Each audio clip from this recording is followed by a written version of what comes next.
I've only been running D&D for a few years now, but I've already dealt with way more than my fair share of murderhobos. Could we be called killbillies instead? Why? Because it sounds classier than murderhobo. Does it? Does it really? What about manslaughtering marauders? I like it, but that's even less classy than murderhobo, so we'll stick with killbilly. Can you let me get back to the story, please? Actually, I have a few more name ideas I'd like to discuss.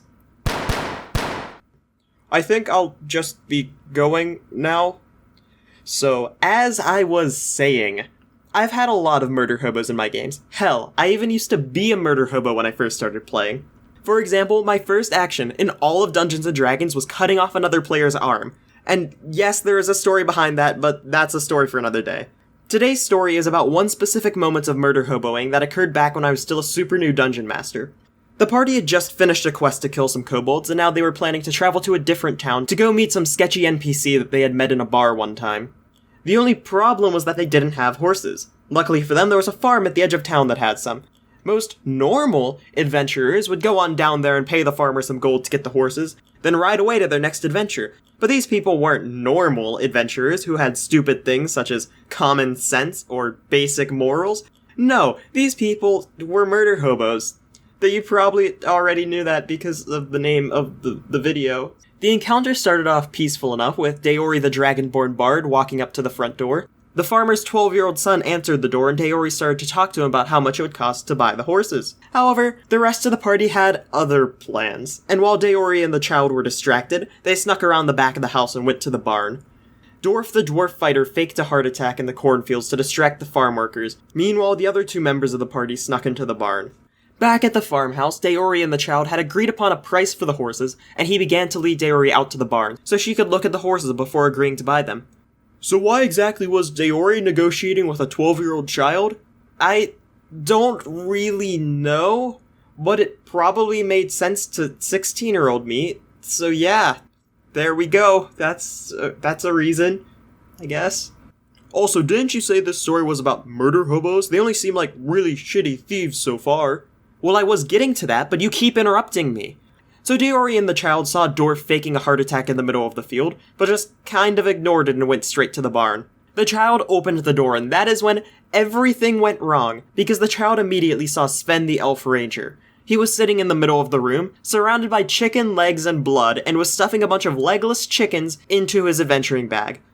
What the fuck is going on in here? I stabbed the child in the throat. Oh, you do?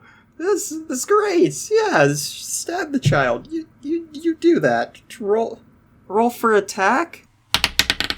Natural 20. Of course it is. Why wouldn't it be?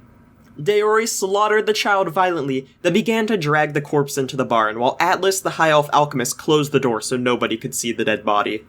So, Sven, what in Palor's name are you doing right now? Well, when I entered the barn, I saw that there were all these chickens, so I thought, let's take them too. Understandable. But then there was a problem, because I didn't have enough space in my bag to fit all the chickens. Luckily, I then had a brilliant idea. I can fit more chickens in my bag if I rip off their legs. The party got on their horses and were ready to leave, but then DORF decided that he wanted to rob the farmhouse first. He broke down the door and started to steal all of the silverware in the house. However, while DORF was robbing the house, Atlas thought that the best way to help him out would be to light the place on fire by shooting a firebolt at it. DORF, when he saw the flames burning the side of the house, instantly ran upstairs to try to steal some gold before the fire got to it.